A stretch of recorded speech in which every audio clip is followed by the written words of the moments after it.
Subscribe my YouTube channel, Engineers if you subscribe my YouTube channel, Engineers if you have।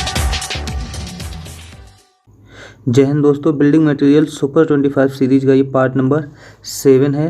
इसमें हम देखेंगे 25 question. तो चलिए शुरू करते हैं। पहला क्वेश्चन कह रहा है which of the following has more fire resistance characteristic.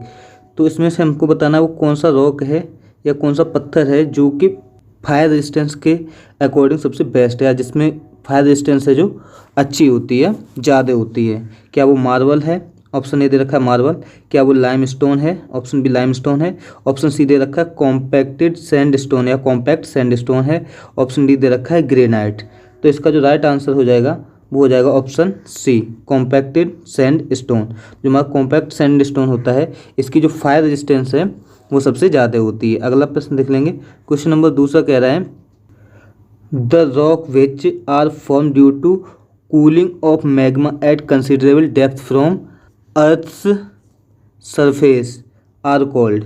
तो दूसरा क्वेश्चन कह रहा है कि जो हमारा रॉक है वो ठंडा हो रहा है कहाँ पर? कंसिडरेबल डेप्थ पर, यानी कुछ गहराई पर, यानी गहराई के अंदर कोई भी रॉक जो है बन रही है, उस प्रकार की जो रॉक होगी उसको क्या कहेंगे? क्या उसको प्लूटोनिक रॉक कहेंगे, क्या उसको हाइपरबेसल रॉक कहेंगे, या वोल्केनिक रॉक कहेंगे, या आग्नेयस रॉक कहेंगे? वैसे ये जो मैग्मा जब ठंडा होता है उसकी कारण जो बनती है रॉक उसको आग्नेयस रॉक कहते हैं, लेकिन जब यह कुछ गहराई पर बनते हैं या सरफेस पर बनते हैं पृथ्वी के, या पृथ्वी से बहुत ज़्यादा गहराई पर बनते हैं, तो उनको क्या कहा जाता है? तो अलग अलग पार्ट्स में इसको डिवाइड किया गया है। मान लो ये हमारी पृथ्वी है, इसकी कोस्ट में डिवाइड कर देंगे हम। ये मान लेंगे अर्थ है, और अर्थ की जो क्रस्ट है यानी कि सबसे ऊपर का भाग है, अगर यहाँ पर कोई हमको रॉक मिल रही है, ऊपरी क्रस्ट है, एकदम ऊपर जो रॉक मिल जा रही है, उसको हम क्या कहेंगे? तो उसको कहते हैं हम वोल्केनिक रॉक या वोल्केनिक रॉक। जब हमारी जो अर्थ है उससे कुछ गहराई पर, थोड़ी ज़्यादा नहीं, बहुत ज़्यादा नहीं, बहुत कम गहराई पर ही, थोड़ी बहुत गहराई पर ही कोई मैग्मा जो है वो सेट हो जा रहा है, तो वो कहलाएगी हमारी हाइपर बेसाल रॉक। और जब हमारा जो मैग्मा है पृथ्वी की बहुत ज़्यादा गहराई पर है, यानी कंसीडरेबल डेप्थ पर है, तो उस टाइम वो जगह पर जो मैग्मा कूल होगा, ठंडा होगा, उसको कहेंगे हम प्लूटोनिक रॉक। तो इसका जो आंसर है राइट हो जाएगा ऑप्शन नंबर ए प्लूटोनिक रॉक। जब हमारा मैग्मा कंसिडरेबल डेप्थ पर सेट होता है तो उसको प्लूटोनिक रॉक कहते हैं। इसको हम ऐसे भी याद रख सकते हैं, यानी जो सबसे पहले होता है वो वी यानी कि वोल्केनिक, थोड़ी गहराई पर एच यानी कि हाइपरबेसाल, और पी डेप्थ पर पी यानी कि प्लूटोनिक रॉक। VHP से याद रख सकते हैं। नेक्स्ट क्वेश्चन देख लेंगे। वो कह रहा है कि plywood has the advantage of. जो प्लाईवुड है उसका मेन एडवांटेज क्या है? ऑप्शन ए दे रखा है greater tensile strength in longer direction. ये कह रहा है कि जो लॉन्गर डायरेक्शन होगी उसमें टेंसाइल स्ट्रेंथ ज़्यादा होगी। ऑप्शन बी कह रहा है greater tensile strength in shorter direction, या जो शॉर्टर डायरेक्शन होगी या छोटी डायरेक्शन होगी उसमें क्या है? टेंसाइल स्ट्रेंथ ज़्यादा होगी। ऑप्शन सी कह रहा है same tensile strength in all directions, या जो टेंसाइल स्ट्रेंथ है वो सभी दिशाओं में समान होगी। ऑप्शन डी कह रहा है नन ऑफ दी एबव। तो इसका जो राइट आंसर है वो हो जाएगा ऑप्शन नंबर सी, यानी कि जो टेंसाइल स्ट्रेंथ है प्लाईवुड की वो सभी दिशाओं में समान होगी। नेक्स्ट क्वेश्चन देख लेंगे। क्वेश्चन नंबर 4 कह रहा है due to attack of dry rot the timber. जब हमारी टिम्बर में ड्राई रॉट अटैक होता है या ड्राई रॉट की जो डिसइंफेक्शन होता है उसके कारण क्या होता है? तो जो टिम्बर है वो क्या उसमें क्रैक आ जाते हैं, क्या श्रिंक होती है, या रेड्यूस टू पाउडर, पाउडर के रूप में बिखर जाती है, या नन ऑफ दी एबव। तो इसका जो राइट आंसर है वो हो जाएगा option number C reduce to powder, यानी कि जब हमारी टिम्बर में ड्राई रॉट का रोग लगता है तो जो टिम्बर है वो पाउडर के रूप में बिखर जाती है। क्वेश्चन नंबर 5 कह रहा है excess of alumina in brick earth make the brick. जो हमारी ब्रिक है उसमें मेन ग्रेडियंट है वो क्या होता है? वो होता है हमारा सिलिका, जिसकी मात्रा हम कितनी रखते हैं? 60 से 65%। और दूसरा जो ऑप्शन पे आता है वो आता है हमारा एल्यूमिना। तो एल्यूमिना की जो मात्रा है वो रखी जाती है 17 से 25% के बीच में। तो जब हमारी ब्रिक्स में एल्यूमिना की मात्रा 17 से 25% से भी ज़्यादा हो जाए तो क्या प्रॉब्लम होगी? क्या इम्परमेबल हो जाएगी हमारी ब्रिक, या ब्रिटल एंड वीक हो जाएगी, या टू लॉस कोहेजन, कोहेजन की कमी हो जाएगी, या D to crack and warp point drying. तो इसका जो राइट आंसर है वो हो जाएगा option D, to crack and warp point drying. यानी कि जब हम ब्रिक को सुखाएंगे तो क्या होगा, उस पर क्रैक डेवलप हो जाएंगे। तो ऑप्शन इज सी राइट। और जो हमारी जो brittle and weak and to lose cohesion है, ये दो ऑप्शन तब होंगे जब हमारी जो ब्रिक है उसमें सिलिका की अधिकता होगी। तो क्या होगा कि ब्रिटल और वीक ब्रिक होगी और कोहेजन की कमी हो जाएगी जब हमारी सिलिका की मात्रा ज़्यादा हो जाएगी, 60 या 65% के बीच में रहती है इससे ज़्यादा होने पर। नेक्स्ट क्वेश्चन देख लेंगे। क्वेश्चन नंबर 6 कह रहा है pick up the correct statement from the following. Correct statement choose करना है। पहला ऑप्शन कह रहा है in stones arches the stones are placed with their neutral bed radial. पहला ऑप्शन कह रहा है जब हम इस आर्च की चिनाई करते हैं, पत्थर की चिनाई आर्च में, उस टाइम जो पत्थर को रखा जाता है वो उसके नेचुरल बेड के रेडियल रखा जाता है। क्या ये बात सही है? ऑप्शन बी कह रहा है in cornice the stone are placed with their natural bed as vertical. और जो कॉर्निस की चिनाई करते हैं उसमें जो पत्थर को हम रखते हैं वो पत्थर के नेचुरल बेड के वर्टिकल रखते हैं। क्या ये बात सही है? ऑप्शन सी कह रहा है in stone wall the stone are placed with their natural bed as horizontal. या सी ऑप्शन कह रहा है कि जो स्टोन वॉल की चिनाई करते हैं हम, वॉल्स में जब हम चिनाई करेंगे तो जो स्टोन को हम रखेंगे उसका जो बेड रहेगा वो हमारा नेचुरल बेड के हॉरिजॉन्टल रहेगा। क्या ये बात सही है? या ऑप्शन डी दे रखा ऑल ऑफ दी एबव, या तीनों ऑप्शन क्या हैं, सभी ऑप्शन जो है वो सही हैं। तो राइट आंसर डी हो जाएगा ऑल ऑफ दी एबव, यानी सभी ऑप्शन क्या है, सही हैं। जब हम आर्च की चिनाई करते हैं तो जो स्टोन का जो बेड रहेगा वो रेडियल रहेगा उसके नेचुरल बेड के, और जब हम कॉर्निसेस में हम पत्थर को यूज करेंगे तो उस टाइम जो उसका बेड रहेगा उसका नेचुरल बेड का वर्टिकल रहेगा, और जब हम चिनाई करेंगे, पत्थर चिनाई करेंगे तो उसमें जो बेड रहेगा वो उसके हॉरिजॉन्टल रहेगा, यानी नेचुरल बेड के हॉरिजॉन्टल रहेगा। अगला क्वेश्चन देख लें। क्वेश्चन नंबर 7 कह रहा है the constituent of cement which is responsible for all undesirable properties of cement as. तो जो अनडिजायरेबल प्रॉपर्टीज के लिए जो सबसे जिम्मेदार घटक है सीमेंट में, बॉगी कंपाउंड में से वो कौन सा है वो बताना है आपको। ऑप्शन ए कह रहा है di calcium silicate, option B कह रहा है tri calcium silicate, option C कह रहा है ट्राई कैल्शियम एल्युमिनेट, या ऑप्शन डी कह रहा है tetra calcium aluminoferrite. Di calcium का जो फॉर्मूला होता है वो होता है C2S, ट्राई कैल्शियम को लिखते हैं हम C3S, और ट्राई कैल्शियम एल्युमिनेट को लिखते हैं C3A, और टेट्रा कैल्शियम एल्युमिनोफेराइड होता है हमारा C4AF। तो इसमें से कौन सा जो कंपाउंड है वो हमारा अनडिजायरेबल प्रॉपर्टीज के लिए जिम्मेदार है? तो इसका जो राइट आंसर है वो C3A, यानी option number C right answer हो जाएगा। ट्राई कैल्शियम एल्युमिनेट जो है वो अनडिजायरेबल प्रॉपर्टीज के लिए जिम्मेदार घटक है। अगला क्वेश्चन देख लेंगे। क्वेश्चन नंबर 8 क्या कह रहा है? वो कह रहा है कि inner part of timber log surrounding the pitch is called. तो जो हमारी जो हमारी टिम्बर होती है उसका जो संरचना है कुछ इस प्रकार से होगी। ये आउटर मोस्ट पार्ट है और ये इसका क्या है, पिथ है, सेंटर है। तो ये जो इनर मोस्ट पार्ट है ये तो कहलाता है हमारा क्या, पिथ कहलाता है। और इसके चारों तरफ का जो भाग है इसको पूछा इसने क्या कहते हैं, inner part of timber surrounding the pitch, यानी पिच के चारों तरफ जो पार्ट होगा इसको क्या कहते हैं। क्या इसको सैपवुड कहते हैं, कैम्बियम लेयर कहते हैं, हर्टवुड कहते हैं, या नन ऑफ द एबव। तो इसका जो राइट आंसर हो जाएगा वो हो जाएगा हमारा हर्टवुड, यानी कि जो पिथ के चारों तरफ का जो हिस्सा होता है वो हमारा हर्टवुड कहलाता है। और जो सबसे बाहर की होती है इसको बोलते हैं हम बार्क या छाल, आउटर बार्क। और इस यहाँ पर जो होता है इसके अंदर वो लाई करता है क्या, सैपवुड। नेक्स्ट क्वेश्चन देख लेंगे। क्वेश्चन नंबर 9 कह रहा है for the testing compressive and tensile strength of cement the cement mortar is made by mixing cement and standard sand in the proportion of। तो इसमें कह रहा है कि कंप्रेसिव स्ट्रेंथ और टेंसाइल स्ट्रेंथ का जो हम चेक करते हैं, टेस्ट करते हैं, उसके लिए जो सीमेंट मोर्टार का जो क्यूब बनाया जाता है उसका जो रेशियो है वो क्या रहता है। क्या वो 1:2 रहेगा, 1:3 रहता है, 1:4 रहता है या 1:6 रहता है। तो इसका जो राइट आंसर है वो ऑप्शन बी हो जाएगा, 1:3। यानी कि जब हम कंप्रेसिव स्ट्रेंथ या टेंसाइल स्ट्रेंथ टेस्ट करेंगे सीमेंट मोर्टार का, तो जो क्यूब बनेगा वो 1:3 के 1 रहेगा सीमेंट और 3 रहेगा स्टैंडर्ड सैंड को मिक्स करके बनाते हैं। अगला प्रश्न देख लेंगे, क्वेश्चन नंबर 10 कह रहा है If P is the percentage of water required for normal consistency water to be added for determination of initial setting time। तो इसमें कह रहा है कि जो P है वो परसेंटेज ऑफ वाटर है जो कि नॉर्मल कंसिस्टेंसी के लिए रिक्वायर्ड है। तो बता दीजिए कि जो वाटर ऐड किया जाएगा इनिशियल सेटिंग टाइम के लिए वो कितना होता है। तो हमारा कितना होता है इनिशियल सेटिंग टाइम के लिए, क्या वो 0.70 P होता है, ऑप्शन बी दे रखा 0.75 P होता है, या ऑप्शन सी दे रखा 0.80 P होता है, या ऑप्शन डी दे रखा 0.85 P होता है। तो इसका जो राइट आंसर है वो ऑप्शन हो जाएगा डी 0.85 P।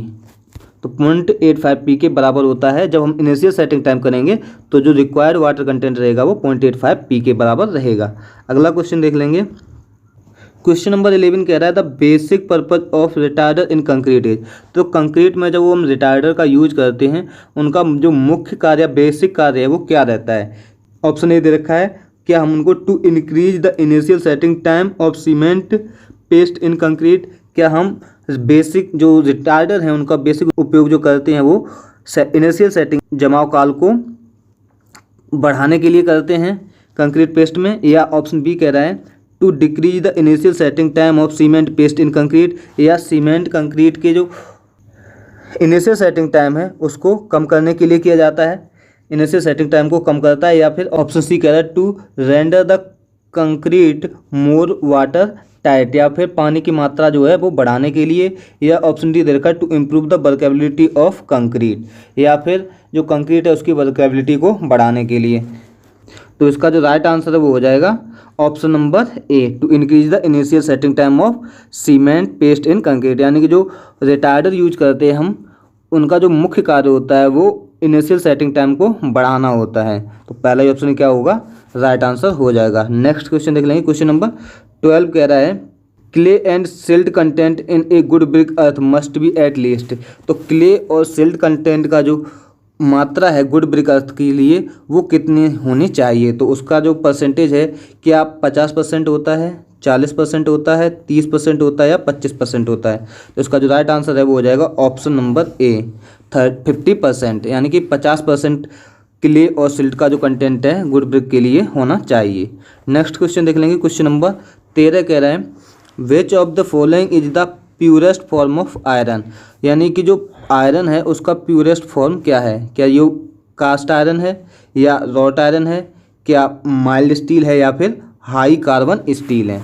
तो जो हमारा राइट आंसर हो जाएगा वो हो जाएगा ऑप्शन बी, जो रॉट आयरन है ये हमारी प्यूरेस्ट फॉर्म होती है आयरन की। जो रॉट आयरन है ये प्यूरेस्ट फॉर्म है किसकी, आयरन की।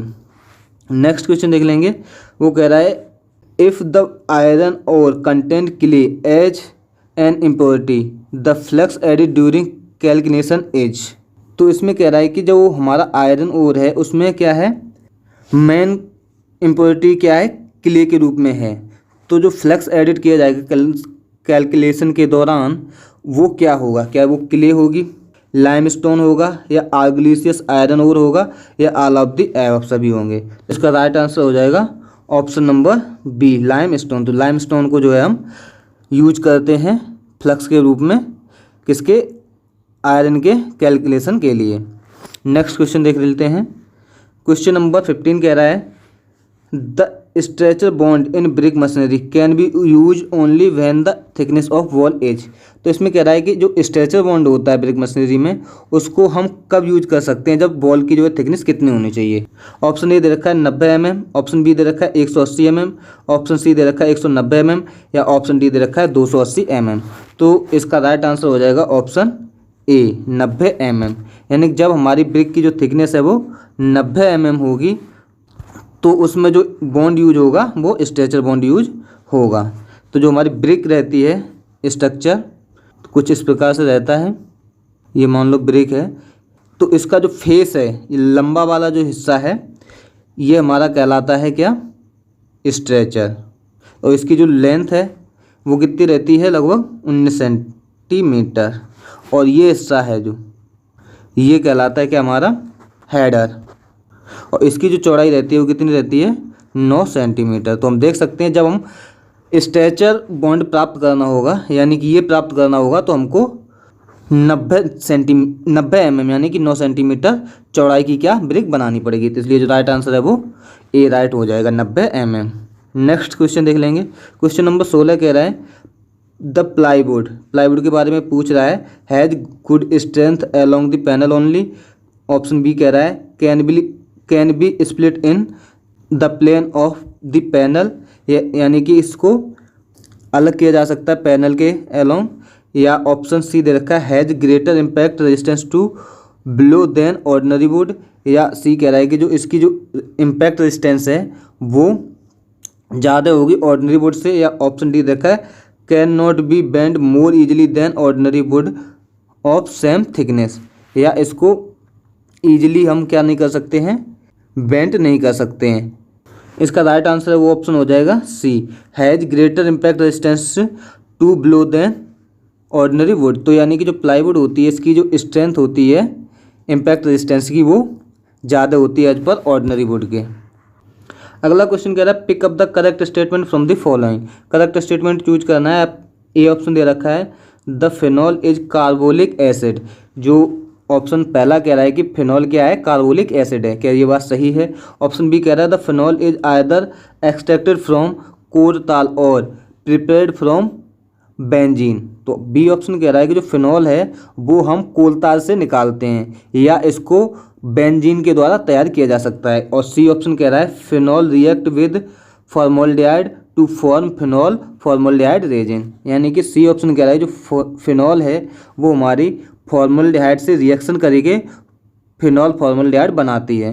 क्या ये बात सही है। या ऑप्शन डी दे रखा ऑल ऑफ दी एबव, या तीनों ऑप्शन जो है वो राइट हैं। तो इसका राइट आंसर हो जाएगा option D is right answer, यानी कि तीनों जो ऑप्शन है वो सही है। यानी कि फिनॉल जो है वो एक कार्बोलिक एसिड है, ये बात सही है। Phenol is either extracted from coal tar, यानी कि जो फिनॉल है उसको हम कोलतार से निकाल सकते हैं और जो बेंजीन होती है उससे बना सकते हैं, ये भी बात सही है। सी ऑप्शन कह रहा है फिनॉल रिएक्ट विद फॉर्मल्डिहाइड, यानी कि जो फिनॉल है वो फॉर्मल्डिहाइड से रिएक्शन करके फिनॉल फॉर्मल्डिहाइड रेजिन बनाती है, ये बात भी सही है। अगला क्वेश्चन देख लें। क्वेश्चन नंबर 18 कह रहा है advantage of clamp compare to a kiln for burning bricks is that. जो क्लैंप होता है उसके हमको एडवांटेज बताने हैं एज कंपेयर टू क्लीन के, तो वो क्या क्या हैं। तो क्या ऑप्शन ए दे रखा है it take less time for burning. पहला ऑप्शन कह रहा है कि इसमें जो जलाने का समय होता है वो कम होता है। ऑप्शन बी दे रखा है it give more output of first class BRICS. या बी ऑप्शन कह रहा है कि इसका जो आउटपुट देने की जो दक्षता है वो ज़्यादा है एज कम्पेयर टू क्लीन के, ये बात सही है। या ऑप्शन सी कह रहा है it has less initial cost, या इसकी जो इनिशियल कॉस्ट होती है प्रारंभिक लागत होती है वो कम होती है, क्या ये बात सही है। ऑप्शन डी दे रखा है it is suitable when the brick are required in large number, या जब हमको नंबर ऑफ ब्रिक ज़्यादा रिक्वायर रहेंगी तब हम क्लैंप का यूज करेंगे, क्या ये बात सही है। तो ऑप्शन इसका जो राइट है वो ऑप्शन है C is right it has less initial cost, क्योंकि जो क्लैंप होता है इसकी प्रारंभिक लागत बहुत कम होती है। और बाकी जो तीन ऑप्शन दे रखे हैं वो इसके लिए गलत हैं। और अगर इसकी क्लीन की बात की जाए तो क्लीन के लिए तीन ऑप्शन सही हैं, क्योंकि जो क्लीन होता है एज कम्पेयर टू क्लैंप उसमें जो हमारा टाइम लगता है वो कम लगता है, और इसका जो आउटपुट है फर्स्ट क्लास देने का क्लीन का वो क्लैंप से ज़्यादा है। और जो इसकी इनिशियल कॉस्ट है वो थोड़ी क्लैंप से ज़्यादा होती है। और अगर इसको हम यूज करें जब हमको नंबर ऑफ ब्रिक्स क्या है ज़्यादा रिक्वायर रहेंगी तब हम क्लीन का यूज करते हैं। नेक्स्ट क्वेश्चन देख लेंगे। वो कह रहा है pick up the correct statement from the following. Correct statement इसमें भी चूज करना। पहला ऑप्शन दे रखा है solder material is an alloy which melt at temperature 400 degree centigrade, यानी पहला ऑप्शन कह रहा है कि जो सोल्जर मटेरियल होते हैं वो हमारे 400 डिग्री से अधिक के टेम्परेचर पर मेल्ट हो जाते हैं, क्या ये बात सही है। ऑप्शन बी कह रहा है brazing is done at temperature above 600 to 1100 degree centigrade. और दूसरा कह रहा है कि जो ब्रेजिंग है वो हम 600 से 1100 डिग्री सेंटीग्रेड के तापमान पर करते हैं। ऑप्शन सी दे रखा है brazing joint is stronger than the solder joint. Option C कह रहा है कि जो ब्रेजिंग जॉइंट है वो ताकतवर होते हैं या मजबूत होते हैं as compare to solder joint के। तो ऑप्शन डी देख रखा है कि ऑल ऑफ द एबव, या सभी ऑप्शन जो है वो सही हैं। तो इसका जो राइट आंसर हो जाएगा वो हो जाएगा option D, all of the above. सभी ऑप्शन क्या है, सही हैं। यानी कि जो सोल्जर मटेरियल है वो हमारा 400 डिग्री प्लस के टेम्परेचर पर क्या होता है, मेल्ट होने लगता है। और जो बी है ब्रेजिंग जो है वो 600 से 1100 डिग्री के सेंटीग्रेड के तापमान पर की जाती है। और जो ब्रेजिंग जॉइंट है वो हमारे सोल्जर जॉइंट से मजबूत होते हैं। अगला क्वेश्चन है 20 असर्शन और रीजन वाला है। पहला असर्शन दे रखा है इन्होंने, pure lime takes a long time to develop adequate strength. यानी कि पहला ऑप्शन कह रहा है कि जो प्योर लाइम होता है वो हमारा पर्याप्त स्ट्रेंथ गेन करने के लिए जो है वो लॉन्ग टाइम लेता है। क्या ये बात सही है? ये बात सही है, क्योंकि जो प्योर लाइम होता है इसमें टाइम हमको सेटिंग टाइम जो है वो बहुत ज़्यादा होता है। तो इसका रीज़न क्या होना चाहिए, क्योंकि इसकी जो कैरेक्टरिस्टिक है वो क्या है कि इसकी जो टाइम ऑफ सेटिंग है वो लो है। तो क्या ये रीजन दे रखा है, देख लेंगे। रीजन दे रखा है pure lime has slow hardening characteristic, यानी कि सही बात है, क्योंकि जो प्योर लाइम है इसकी जो हार्डनिंग की कैरेक्टरिस्टिक है वो स्लो होती है, इसलिए इसमें जो टाइम जो है स्ट्रेंथ गेन करने का वो काफ़ी ज़्यादा लगता है। तो यानी कि इसका राइट आंसर हो जाएगा ऑप्शन ए। यानी कि जो ऑप्शन ए और बी दोनों हैं, यानी कि असर्शन और रीजन जो है वो राइट हैं, और जो रीजन है वो असर्शन का एक्सप्लेनेशन भी कर रहा है। तो ऑप्शन ए इज राइट हो जाएगा। अगला क्वेश्चन देख लेंगे। क्वेश्चन नंबर 21 कह रहा है ड्यूरिंग पुडिंग, पुडिंग के दौरान क्या होता है, molten metal is kept clear of the fuel.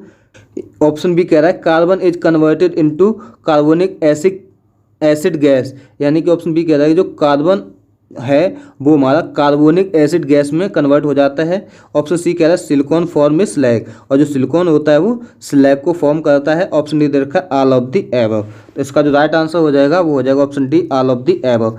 Next question देख लेंगे। क्वेश्चन नंबर 22 कह रहा है early attainment of strength in rapid hardening cement is mainly due to. जो अर्ली स्ट्रेंथ गेन की जाती है रैपिड हार्डनिंग सीमेंट में वो किसके कारण की जाती है? क्या वो जिप्सम के कारण की जाती है, या फाइनल ग्राइंडिंग से की जाती है, या ट्राई कैल्शियम सिलिकेट के कारण की जाती है? ऑप्शन डी दे रखा है ट्राई कैल्शियम एल्मिनेट से की जाती है। तो इसका जो राइट आंसर हो जाएगा वो हो जाएगा ऑप्शन बी और सी हैं, दोनों सही हैं। जो फाइनल ग्राइंडिंग से भी हम रैपिड हार्डनिंग सीमेंट बना सकते हैं, और ट्राई कैल्शियम की अधिकता से भी रैपिड हार्डनिंग सीमेंट बना सकते हैं, लेकिन जो इसका प्रेफरेबल आंसर है वो हो जाएगा option number B right answer हो जाएगा, कि जो फाइनल ग्राइंडिंग से हम रैपिड हार्डनिंग सीमेंट बनाते हैं उसकी जो अर्ली स्ट्रेंथ से जो है वो हम गेन करते हैं। नेक्स्ट क्वेश्चन देख लेते हैं। क्वेश्चन नंबर 23 कह रहा है pick up the correct statement from the following. Correct statement choose करना है। पहला ऑप्शन दे रखा है quick lime is obtained by burning pure lime stone. यानी कि क्विक लाइम जो है वो हम प्योर लाइम स्टोन को जलाने से प्राप्त करते हैं। ऑप्शन बी दे रखा है hydraulic lime is obtained by burning lime stone containing clay 5 to 30%। यानी बी ऑप्शन कह रहा है जो हाइड्रोलिक लाइम है वो हम बर्निंग करके प्राप्त करते हैं स्टोन को, जिसमें जो क्ले कंटेंट है वो 5 से 30% के बीच में लाई करता है। क्या ये बात सही है? ऑप्शन सी कह रहा है pure lime is obtained by burning lime stone containing impurities more than 5%। यानी कि जो प्योर लाइम है वो भी हमारा स्टोन को बर्निंग करके प्राप्त होता है, जिसमें जो इम्प्योरिटीज की मात्रा है वो 5% तक लाई करती है।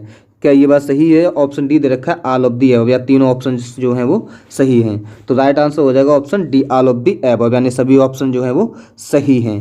क्विक लाइम जो है वो हम बर्निंग से प्राप्त करते हैं प्योर लाइम के, और हाइड्रोलिक लाइम जो है उसमें 5 से 30% जो है वो क्ले कंटेंट होता है, और प्योर लाइम में जो इम्प्योरिटीज की मात्रा है वो 5% से ज़्यादा होती है।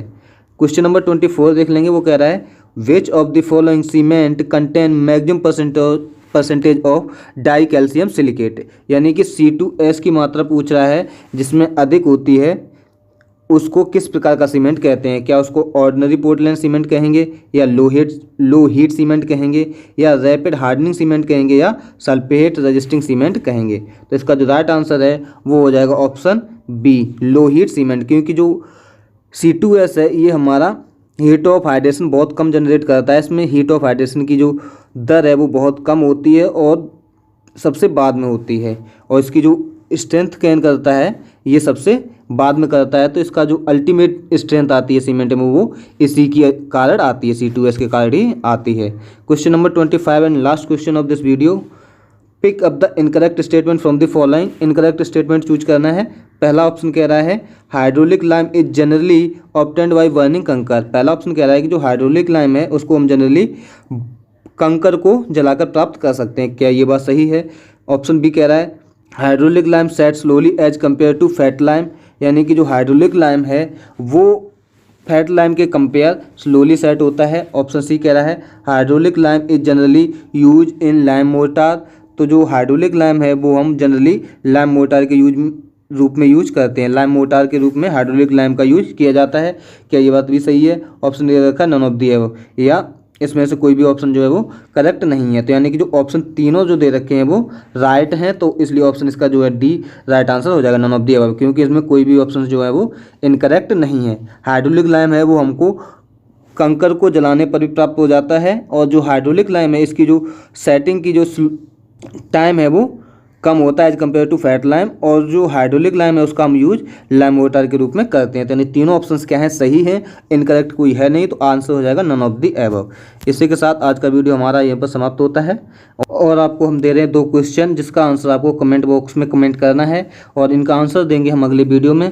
तो पहला जो क्वेश्चन है वो है which of the following states is used for identifying the quality of structural steel, यानी कि आपको बताना है कि जो स्ट्रक्चरल स्टील होती है उसकी क्वालिटी को डिफाइन करने के लिए कौन से स्ट्रेस का यूज किया जाता है। पहला ऑप्शन है अल्टीमेट स्ट्रेस, ऑप्शन बी है यील्ड स्ट्रेस, ऑप्शन सी है प्रूफ स्ट्रेस, ऑप्शन डी है नन ऑफ द एबव। या पहला कह रहा है कि जो अल्टीमेट स्ट्रेस होगा, ऑप्शन बी दे रखा है यील्ड स्ट्रेस होगा, या प्रूफ स्ट्रेस होगा, या ऑप्शन डी दे रखा है नन ऑफ द एबव होगा। इसका आंसर आपको कमेंट बॉक्स में कमेंट करना है। दूसरा क्वेश्चन दे रहे हैं, वो भी बताना है आपको। क्वेश्चन नंबर 27 का आंसर लिखना है कि क्विक लाइम जो है वो क्या करता है? Generate heat when added to water, यानी कि जो क्विक लाइम है वो जब पानी उसमें ऐड किया जाएगा तो वो हीट को जनरेट करेगा। कि ये बात सही है?